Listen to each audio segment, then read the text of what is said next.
E disseram-lhes: Não temos aqui senão 5 pães e 2 peixes. E ele disse: Traga-os para mim. Mateus capítulo 14, versículo 17 ao 18. Assim como Cristo foi, meus irmãos, quando estamos neste mundo, nós também o somos. Esse realmente é o nosso chamado de Deus. Assim como Jesus era a verdadeira luz que ilumina o mundo e que ilumina todo homem que vem ao mundo, assim ele diz aos seus discípulos: Vós sois a luz do mundo. Quão memoráveis são aquelas palavras de nosso Senhor. Assim como tu, Pai, me enviaste ao mundo, eu também os enviei ao mundo. Quão importantes são essas expressões do apóstolo. Rogamo-te em lugar de Cristo. Nós então, como cooperadores dele. Há algo mais do que um paralelo interessante que quero que você observe. Uma rica alegoria parece estar expressa no simples registro dos evangelistas. A história de Cristo é em tipo uma história de sua igreja. Um leitor habilidoso logo refletiria sobre esse assunto. Você se lembrará que como a igreja de Cristo foi envolvida em faixas no início, como ela foi colocada na manjedoura da obscuridade, como sua vida foi conspirada por reis pagãos. Você se lembrará de que seu batismo no Espírito Santo, de suas provações e tentações no deserto. Posteriormente, a vida de Cristo logo será pesada por você como um retrato de carreira da igreja. Quase não há nenhum ponto em toda a história de Jesus, desde a manjedoura de Belém até o jardim de Getsemane, que não seja além de sua narrativa pessoal, uma história típica e pictórica de sua igreja. Assim, o Senhor teve o prazer de legar à sua igreja um grande exemplo escrito em sua própria vida santa. Assim como ele ressuscitou os mortos, ele também deve fazê-lo por meio de seu Espírito que habita nela. Assim como ele curou os enfermos, ele também deverá realizar um grande ministério de cura em todo o mundo. Ou, voltando ao nosso texto, assim como Cristo alimentou os famintos, a igreja, onde quer que ela se encontre com aqueles que têm fome e sede de justiça, deve abençoá-los em nome daquele que disse: eles serão saciados. O seu negócio como igreja hoje e o meu negócio como membro da Igreja de Cristo é alimentar almas famintas que estão perecendo por falta de conhecimento com o pão da vida. Acreditamos que o caso diante de nós fornecerá uma imagem nobre de nosso dever, de nossa missão e do que esperarmos que o Mestre faça por nós para que possamos trabalhar poderosamente para Ele. Procuramos primeiro dar uma olhada em toda a cena, reunindo em harmonia os relatos dos 4 evangelistas. Depois passaremos a considerar 2 lições práticas a serem deduzidas dela. Este milagre é registrado por Mateus, Marcos, Lucas e João. Há alguma pequena divergência em cada uma delas, como naturalmente haveria, pois não há 4 espectadores que possam dar a mesma descrição de qualquer cena, mas o que um omite, outro fornece. Um ponto que será mais interessante para um não conseguiu atingir outro, enquanto um terceiro se interessou por algo que o quarto omitiu completamente. Parece que Cristo procurou uma região devastada perto da cidade de Betsaida. Betsaida era um lugar que ele visitava com frequência. Sinceramente, em outra ocasião ele advertiu Betsaida e Corazim, lembrando-lhes que seus privilégios surgiriam em julgamento contra eles e para condená-los por sua incredulidade. Ele havia procurado este lugar deserto com o propósito de se aposentar, por causa dele mesmo e de seus discípulos, para que pudessem descansar de suas cansativas labutas. As pessoas o seguem, elas o aglomeram o dia todo. Ele prega-lhes o evangelho, cura os seus enfermos, e foi em algum momento da terra que o mestre, sempre paciente e presciente da necessidade humana, chama Filipe a si. Agora Filipe era de Betsaida e ele disse a Filipe: onde compraremos pão para este comer? Ele disse isso para experimentá-lo e ver se sua fé era resistente a dúvidas. Se Filipe fosse um discípulo sábio, ele teria respondido: Mestre, você pode alimentá-los. Mas ele era um seguidor fraco do poderoso Senhor. Você sabe que depois que ele provou sua ignorância, dizendo: Senhor, mostra-nos o Pai, e isso é suficiente. E então ele recebeu uma suave repreensão: Estou há quanto tempo contigo e ainda assim não me reconheces? Sobre isso, Filipe mostra que ainda não aprendeu a lição da fé. Ele não pode acreditar em nada que não possa ver com os olhos dos sentidos. Intrigado e surpreso, ele se dirige aos seus colegas discípulos para conversar sobre o assunto. Agora, André sugere que há um rapaz por perto que tem 5 pães de cevada e alguns peixes. Certamente André pensa que, embora não sejam suficientes, é nosso dever fazer o nosso melhor. Assim, os pães e os peixes são comprados no escasso estoque que Judas distribuiu. Talvez não sem alguma tristeza em seu coração, por ter que cuidar tanto de outras pessoas. À medida que o dia passa e o sol começa a se pôr, os discípulos vão até o mestre. Embora a proposta tenha sido sugerida por ele, parecem pensar que ele a esqueceu. Então eles vêm até ele e dizem: Mestre, mande embora a multidão. Eles haviam pensado no problema de como alimentar essas pessoas e chegaram à conclusão de que não conseguiriam ali fazê-lo. Como não podia alimentá-los, a próxima melhor coisa seria mandá-los embora para se sustentarem. Como não podia suprir suas necessidades, esforçavam-se por fechar os olhos às suas necessidades. Mas, mestre, mande-os embora, deixe-o ir comprar para si mesmo. O mestre prontamente responde: eles não precisam partir. Não há necessidade disso. Dá-lhe-vos de comer. Na verdade, ele falou com sabedoria, porque deveriam os homens famintos afastar-se do chefe da família, daquele que alimenta todas as coisas, que abre a mão e satisfaz o desejo de todos os seres vivos. Dá-lhe-vos de comer. Disse ele, para que pudesse extrair deles um justo reconhecimento de sua pobreza.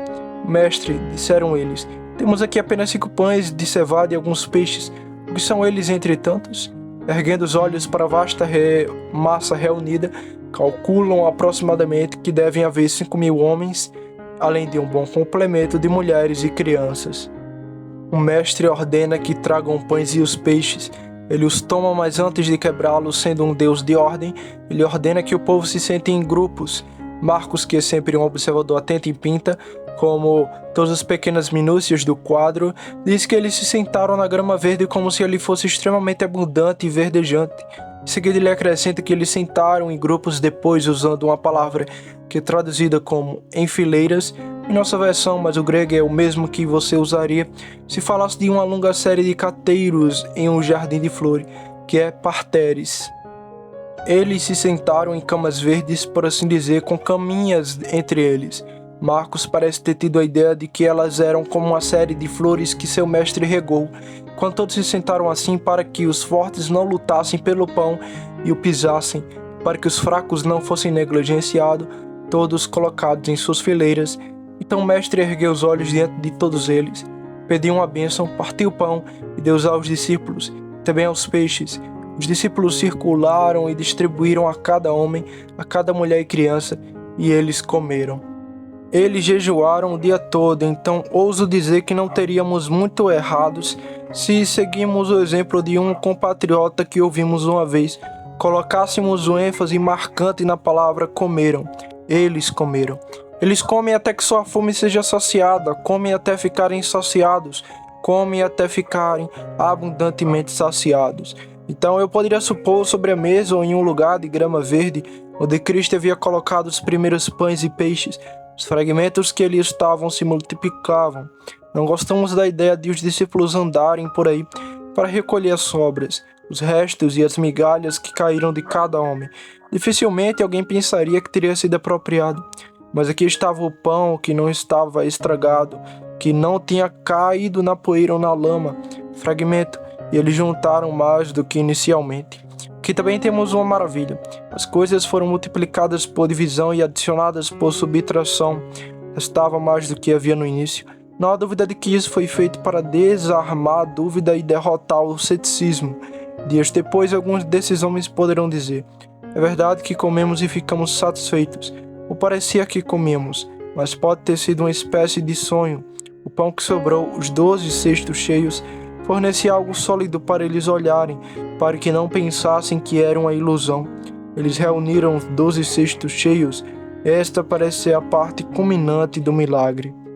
O próprio Nosso Senhor, referindo-se ao milagre ocorrido dias depois, diz constantemente: quando alimentamos 5.000 com 5 pães de cevada, quantos cestos vocês tinham? Quando alimentamos 4.000, 4 cestos cheios, vocês encheram? Como se pegar os cestos cheios no final fosse apertar o prego para levar para casa o bendito argumento de que Jesus é o Cristo, o Filho de Deus que deu pão para o seu povo comer, assim como Moisés alimentou os israelitas com maná na região selvagem. Tendo assim considerado os fatos, torna-los-emos como base sobre a qual construir, com a ajuda de Deus, 2 lições práticas. O texto e o próprio milagre nos ensinam, em primeiro lugar, a nossa missão e a nossa fraqueza, e em segundo lugar, o nosso cumprimento do dever e a força de Cristo. Primeiro, aprendemos claramente aqui nossa missão e nossa fraqueza. Nossa missão: eis diante de vocês, discípulos de Cristo, neste dia, milhares de homens, mulheres e crianças que estão famintos pelo pão da vida. Eles têm fome até desmaiar. Eles gastam seu dinheiro naquilo que não é pão, seu trabalho naquilo que não satisfaz. Eles caem famintos nas suas estradas, perecendo por falta de conhecimento. Pior ainda, quando desmaiam, há quem finge alimentá-los. A superstição circula e oferece-lhes pedras em vez de pão, serpente em vez de peixes. Os papistas e os cerimonialistas oferecem-se para vender a essas almas famintas algo para gratificá-las. Eles tentam alimentar, mas isso não satisfaz. Eles apenas comem o vento e engolem o redemoinho. O infiel tenta convencê-los de que não estão com fome. Estão apenas um pouco nervosos, por isso zomba do apetite deles. Assim que o corpo se satisfez com bolhas ou a boca se enche de sombras, assim como a alma se satisfará com as ilusões e invenções do homem. Eles desmaiam, passam fome, estão prontos para morrer. Aqueles que pretendem fornecê-los apenas zombam e atormentam suas necessidades. Nem conseguem alimentar-se e as suas carteiras estão vazias. Quando Adão caiu, ele empobreceu toda a sua posteridade. Nem homem, nem mulher, nem criança entre eles é capaz de satisfazer a sua própria fome. Os 10 milhares de sua raça está terra. Na Europa, na Ásia, na África, na América e na Austrália, nenhum deles, se todos subscrevessem juntos, poderiam encontrar um só pão com o qual uma única alma pudesse se alimentar. A esterilidade, a magreza e a esterilidade tomaram conta de todos os campos cultivados pelo homem. Eles não lhe rendem nada. Ele semeia, mas não colhe. Ele ara, mas não obtém colheita. Pelas obras da carne, nenhum homem vivo pode ser justificado. Nos artifícios da tradição humana ou da razão humana, nenhuma alma pode encontrar conforto substancial. Vejam, discípulos de Cristo. Vejam a grande necessidade que está diante dos seus olhos. Abram os olhos do seu entendimento agora. Deixem sua entranha se moverem. Deixem seus corações baterem com simpatia. Deixem suas almas estarem vivas para a piedade. Sintam por esses milhões. Eu lhe imploro, se você não pode ajudá-los, chore por eles. Que haja agora diante de sua mente um reconhecimento claro e distinto das muitas centenas e milhares que estão clamando a você. Alimente-me, pois estou faminto. Dê-nos pão, comer, ou senão morreremos. Acho que ouço vocês raciocinarem em seus corações, sussurrarem uns com os outros. Quem somos nós para alimentar esta multidão? Olhar para seus anfitriões, quem pode contá-los? Assim como as estrelas do céu em multidão, assim é a semente de Adão. Essas bocas famintas e ávidas são quase tão numerosas quanto as areias da praia. De onde deveríamos alimentá-las para comer? No entanto, lembre-se, esta é a sua missão. Nenhum de vocês faria bem em assumir e adotar uma fraqueza de fé que foi ilustrada pelo questionamento de Filipe. Se alguma vez o mundo deve ser alimentado, será com Cristo, através da Igreja. Até que os reinos do mundo se tornem o reino de nosso Senhor e de seu Cristo, nós somos os guerreiros que devem levar os braços vitoriosos da cruz até os confins da terra. Somos os esmoladores da graça gratuita de Deus, até que a plenitude dos gentios seja reunida. Deus ordena que todos os homens em todos os lugares se arrependam e devemos proferir seu mandamento. Oh, meus irmãos, vocês sabem como Jesus realizou a obra de seu Pai. Vocês sabem como ele fez o bem, mas vocês sabem como ele disse: obras maiores do que estas fareis, porque eu vou para meu Pai. Deixe as palavras penetrarem em seus ouvidos. Deixe a visão surgir perpetuamente diante de seus olhos. Veja seu trabalho. Por maior que seja, por mais desanimado que você seja devido à grande multidão que anseia por sua ajuda, mas reconhece o apelo à sua fé. Deixe que a magnitude da missão o conduza com mais seriedade ao trabalho, em vez de dissuadi-lo. Eu ouço você murmurar: as multidões são grandes e os suprimentos são escassos. Temos apenas 5 pães e eles são feitos de cevada. Temos apenas 2 peixes e eles são bem pequenos. O pão dificilmente nos basta. Os peixes são tão pequenos que serão mais ossos do que carne. O que são esses entre tantos? Então ouvi vocês nos dizer, Senhor, que nós como igreja devemos alimentar o mundo. Como podemos? Quão poucos são os nossos talentos. Não somos ricos em recursos. Não temos riqueza para abastecer nossos missionários, para que possamos enviá-los em exércitos para hastear a bandeira de Cristo. Temos pouco talento. Não há muito entre nós que sejam cultos ou sábios. não temos muita eloquência. Sentimos, embora não sintamos o suficiente, que de bom grado minha piedade recuperaria e arrancaria o tição da chama, mas fraca minha compaixão prova, e de bom grado deve chorar onde mais ama. Além disso, acrescenta alguns de vocês: o que posso fazer individualmente? De que utilidade posso ser? E o que podes fazer aos poucos amigos que são sinceros? Ora, o mundo rirá de um corpo de homens tão fraco. Eles dirão: o que esses judeus fracos fazem? Temos uma montanha diante de nós e temos que transformá-la em um planície. Como podemos fazer isso? Nossa força não é suficiente. Estamos destituídos de poder. Oh, se tivéssemos os grandes e nobres do nosso lado, se nós, reis, fôssemos os pais que alimentam e as rainhas, as mães e que amamentam de nossa igreja. Se tivéssemos nós, os ricos, para dar o seu pródigo tesouro, e os eruditos para dar sua inteligência, e os eloquentes para dar o seu discurso de ouro, então poderíamos ter sucesso.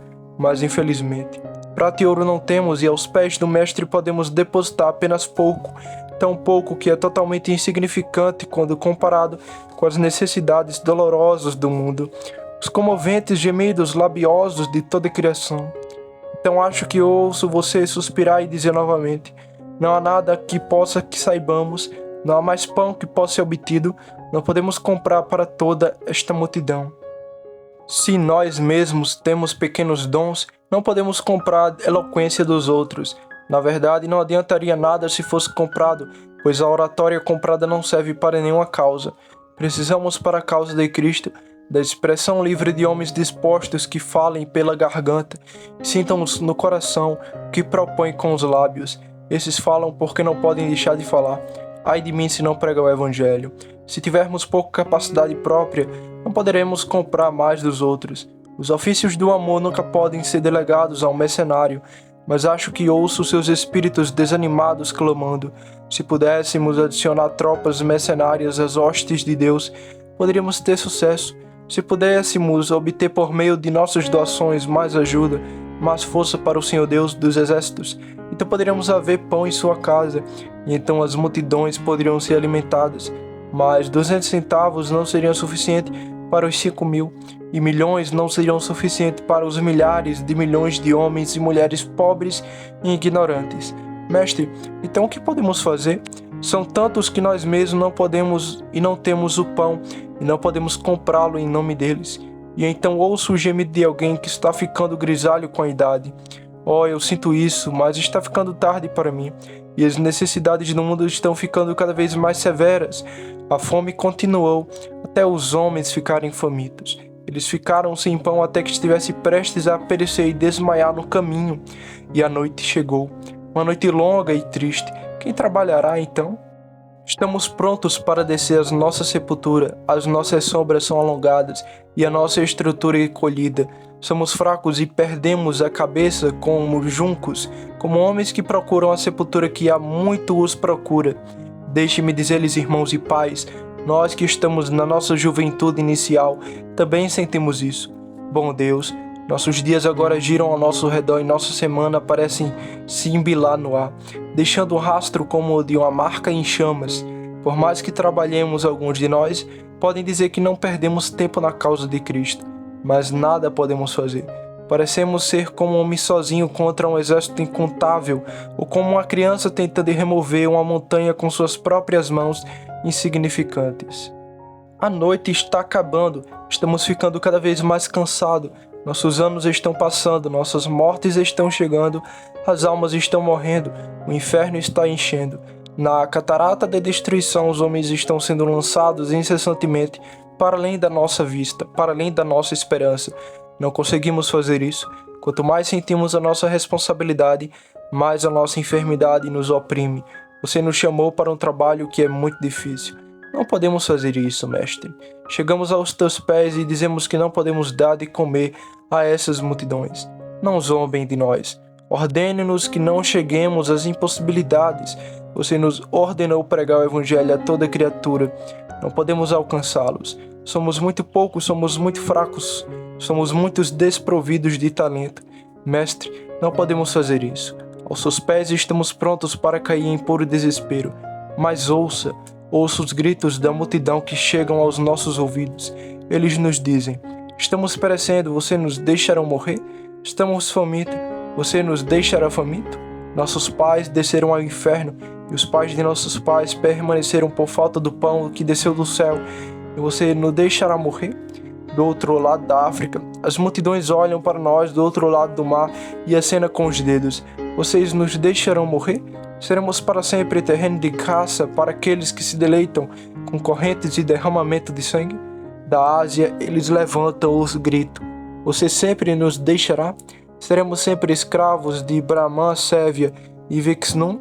Da Austrália, eles clamam para nós. Aqueles que ainda não morreram, os aborígenes clamam. Nunca veremos a luz? Nunca ouviremos o Evangelho? Pior do que os dos aborígenes, o lamento de não poucos que se lembram em sonhos noturnos dos serviços de nossos santuários, mas esqueceram em seus trabalhos diários a observância de nossos sábados. Seu grito é realmente penetrante. Oh, quão terrível é o lamento combinado que sobe de todas as nações debaixo do céu. Um homem no sonho de Paulo que disse: venha e ajude-nos, foi o suficiente para constrangê-lo, e aqui estão milhões, não em sonho, mas em visão aberta, que de repente dizem: venha e nos ajude. Dizemos agora há pouco que não poderíamos? Certamente devemos recordar as nossas palavras e dizer: precisamos. Bom mestre, nós devemos. Se não pudermos, nós devemos. Sentimos a nossa fraqueza, mas há um impulso dentro de nós que diz que devemos fazê-lo. Não podemos parar, não ousamos. Seríamos amaldiçoados se o fizéssemos. As rajadas do inferno e a ira do céu caíram sobre nós se renunciássemos à tarefa. A única esperança do mundo. Devemos acabar com isso? A estrela solitária que doura a escuridão, devemos apagá-la? Os salvadores dos homens, e devemos cruzar os braços e deixá-los morrer? Não.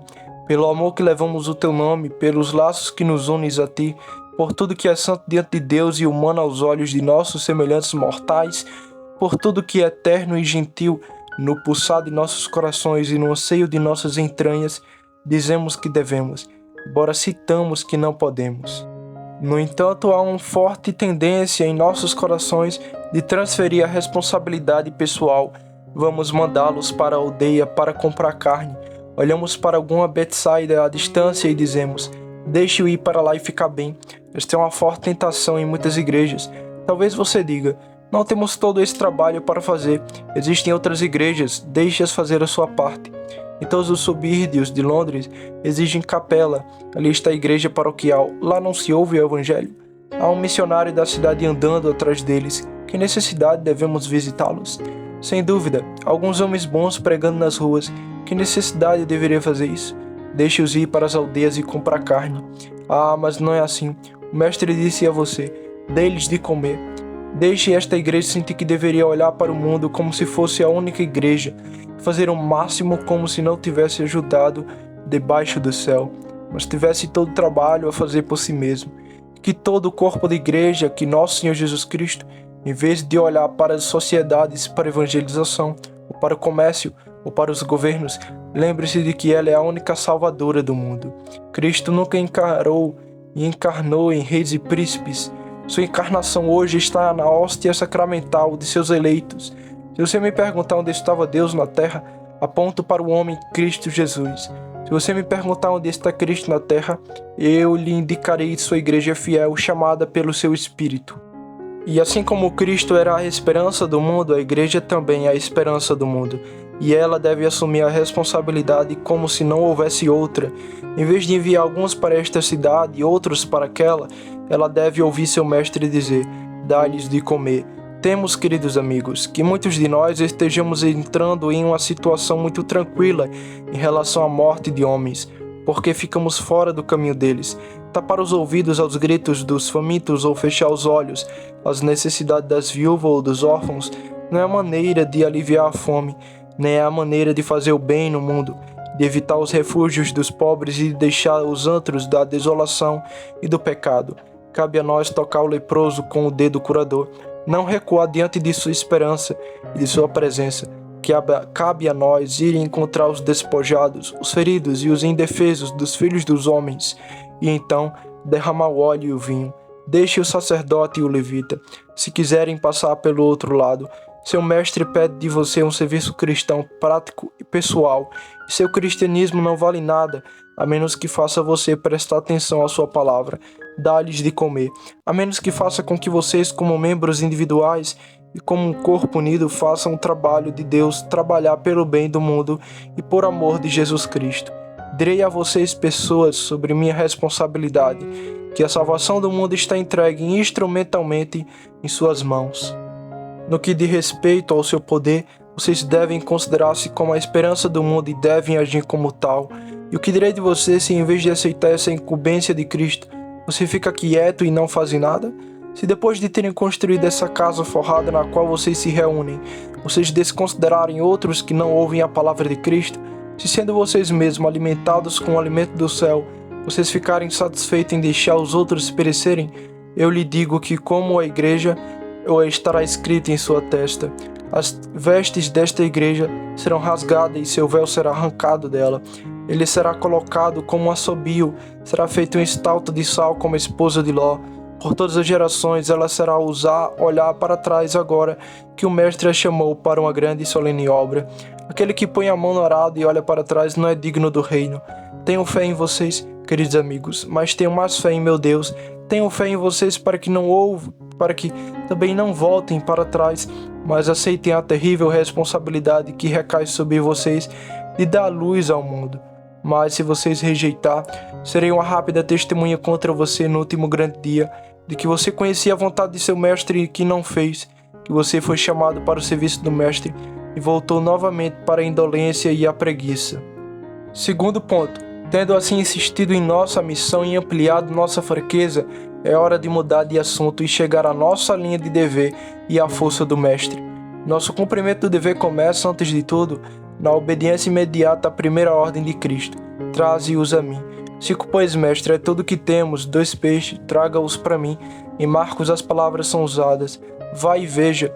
Eles deveriam olhar em suas carteiras e ter certeza de que não tinham mais nenhuma.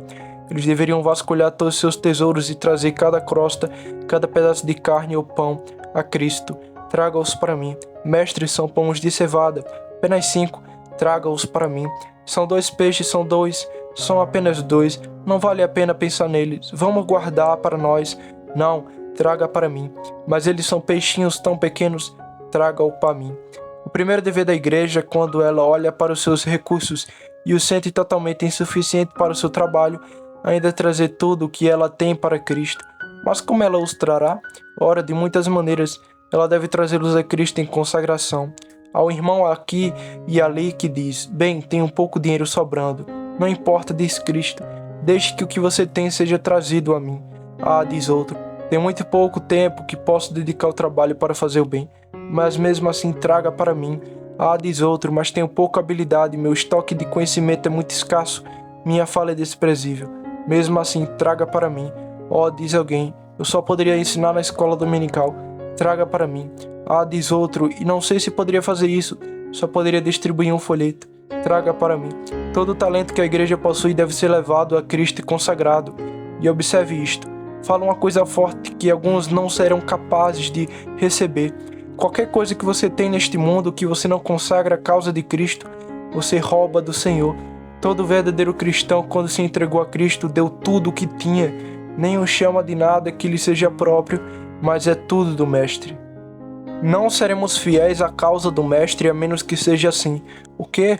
Não sustentar nossas famílias? Sim, em verdade, mas isso é dado a Deus. Não prover para nós mesmos? Sim, em verdade, desde que você não seja cobiçoso. Lembre-se, é função do seu Mestre prover para você. Se ele prover para você através de seus próprios esforços, você está fazendo o trabalho de seu Mestre e recebendo sua generosidade, pois é sua obra prover para você. Mas ainda assim deve haver sempre uma consagração completa de tudo o que você tem a Cristo. Onde termina a sua consagração, termina sua honestidade com Deus. Quantas vezes você fez o voto em seu hino e você não será fiel à sua aliança com Ele? Tudo que sou e tudo que tenho será para seu teu. Qualquer que seja o meu dever, minhas mãos alegres renunciam. E se eu pudesse fazer alguma reserva e o dever não me chamasse, eu amo meu Deus com tanto zelo que lhe daria tudo. Traga-os para mim, não apenas em consagração, mas também em oração. Acho que nossas reuniões de oração deveriam ser o momento em que a igreja traz todos os seus pães de cevada e peixes a Cristo. Para abençoá-los é que nos reunimos, grande mestre, ao redor do altar. Somos fracos e débeis, viemos para ser fortalecidos. Não temos poder por nós mesmos. Viemos para perceber e receber poder do alto e esperamos na reunião de oração, como fizeram os teus discípulos no cenáculo em Jerusalém, até que o Espírito seja derramado. Maravilhoso como um homem com um talento pode, às vezes, fazer 10 vezes mais do que um homem com 10 talentos, pois ele tem 10 vezes mais graça. Afinal, um soldado nem sempre é útil de acordo com sua arma. Dê a um tolo uma arma e talvez ele se destrua. Dê a um homem sábio apenas a mais pobre arma de fogo, e você descobrirá que com a pontaria boa e firme e um avanço ousado, ele prestará mais serviço com suas armas pequenas do que um outro com armas muito melhores. Portanto, há homens que parecem ser líderes na casa de Deus, que são retardários, que não fazem nada, quanto há outros que são apenas pequenos em Israel, a quem Deus, através de sua graça, torna poderosos. Trazei aqui, ó servos do Senhor, tudo que guardastes, derramai todos os dízimos em sua casa do tesouro, para que sua casa fique cheia. Prova-me agora, diz o Senhor dos Exércitos, se eu não me vos abrir as janelas do céu e não derramar sobre vós uma bênção, de modo que não haverá espaço suficiente para recebê-lo. Tragamos tudo o que temos a Cristo, igualmente com fé, colocando tudo aos seus pés, acreditando que seu grande poder pode fazer com que poucos meios sejam suficientes para fins poderosos. Senhor, só há 5 pães. Eram 5 pães apenas quando os tínhamos em nossa mão, mas agora estão em tuas mãos. São alimento para 5.000 homens. Senhor, existem 2 peixes. Eles eram insignificantes enquanto eram nossos, mas o teu toque os enobreceu, e esses peixinhos se tornarão alimento para aquela vasta multidão.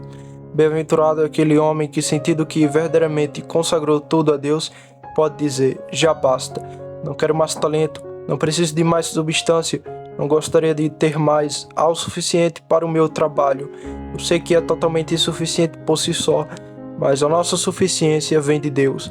Oh, não me digam, senhores, que nós, como denominação, somos fracos demais para fazer muito bem. Não me diga que o cristianismo da Inglaterra é desmaiado, fraco, para a evangelização do mundo inteiro. Não existe tal coisa. Existe o suficiente, existe bastante se o mestre quiser. Se houvesse apenas estes 6 homens bons vivos, e estes 6 fossem totalmente consagrados a Deus, seriam suficientes para a conversão do mundo. Não é a multiplicação de seus meios, não é uma complicação de sua maquinaria, não é a organização de suas sociedades, não é a qualificação dos seus secretários que Deus se preocupa nem um pouco. São os seus homens consagrados que são totalmente dele e somente dele. Deixe-os acreditar que ele pode torná-los poderosos, e eles serão poderosos por meio de Deus para destruir fortalezas. Não hesito em dizer que há alguns púlpitos que estariam melhor vazios do que ocupados, que há algumas congregações para as quais seria muito melhor se não tivesse nenhum pregador, por terem um ministro que não é ordenado por Deus e não falando pela fé, contentam-se com as coisas como são e ficam apáticos. Se a farsa fosse eliminada, eles poderiam clamar por um verdadeiro ministério. Deus lhe concederia alguém ensinado pelo Espírito Santo que falaria com língua de fogo, com testemunho interior e com energia espiritual, depositando sua confiança nas promessas de Deus e em sua palavra. Oh, queridos amigos, devemos acreditar que há meio suficiente se Cristo os abençoar, o suficiente para trazer os escolhidos de Deus. Traga-os aqui para mim, mais uma vez, em serviço ativo. Aquilo que é dedicado a Cristo em aliança solene, em oração sincera e em fé humilde, deve ser dedicado em serviço ativo. Vocês estão todos trabalhando para Cristo? Membros dessa igreja, falo com vocês primeiro, mas incidentalmente me dirijo a outros crentes aqui. Todos vocês estão fazendo algo por Cristo? Acho que não deveria haver um único membro desta igreja que não estivesse de alguma forma ocupado com o Mestre. Devo excluir alguém? Exceto os fracos em suas camas, e eles podem falar uma boa palavra para ele quando são visitados. Exceto os que estão morrendo em seu sofá, eles podem dar um testemunho abençoado de sua fidelidade quando estão atravessando o rio. Exceto os mudos, e eles podem praticar religião quando não podem falar. Exceto os cegos, e eles podem cantar seus louvores. Exceto os totalmente incapacitados, e estes podem engrandecer o Senhor com sua paciência. Ainda assim, devemos cada um de nós, se formos de Cristo, servi-lo. Sou um filho e não tenho deveres para com meu pai? Sou marido e não tenho deveres de bondade para com a esposa?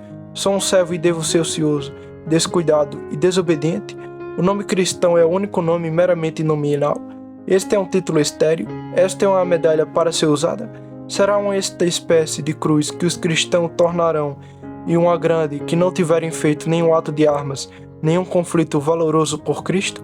O cristão é apenas uma coisa e não a realidade viva? O Senhor tenha misericórdia de tais cristãos. Agora, queridos amigos, se vocês querem algum incentivo que os leve a trazer tudo o que vocês têm para Cristo, deixe-me insistir nisso.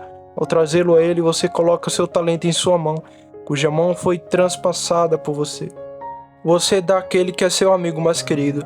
Você dá àquele que não poupou o sangue de seu coração para que ele pudesse redimi-lo. Você não ama? Não é uma honra poder demonstrar seu amor a um personagem tão notável e nobre? Ouvimos falar de mulheres que trabalharam e quase passaram fome para trazer comida para seus filhos, e ao colocarem os preciosos pedaços na boca dos pequeninos, sentiram que seu trabalho era nada, porque estavam dando-no para aqueles que eles amavam. E o mesmo acontece com o crente. Ele deve sentir que se abençoa mais quando Deus abençoa Cristo. E de fato, quando o cristão faz algo por Jesus, abençoa mais aquele que dá do que aquele que recebe. Além disso, quando você dá a Ele, você tem outro incentivo, que você está dando à multidão. Eu sei que as pessoas pensam, quando estão fazendo algo pela igreja, que estão agradando os ministros ou os diáconos. Queridos amigos, não é assim. Que interesse tenho eu em todo mundo, senão no amor das pobres almas? Que Deus que lê o coração dirá no dia do julgamento.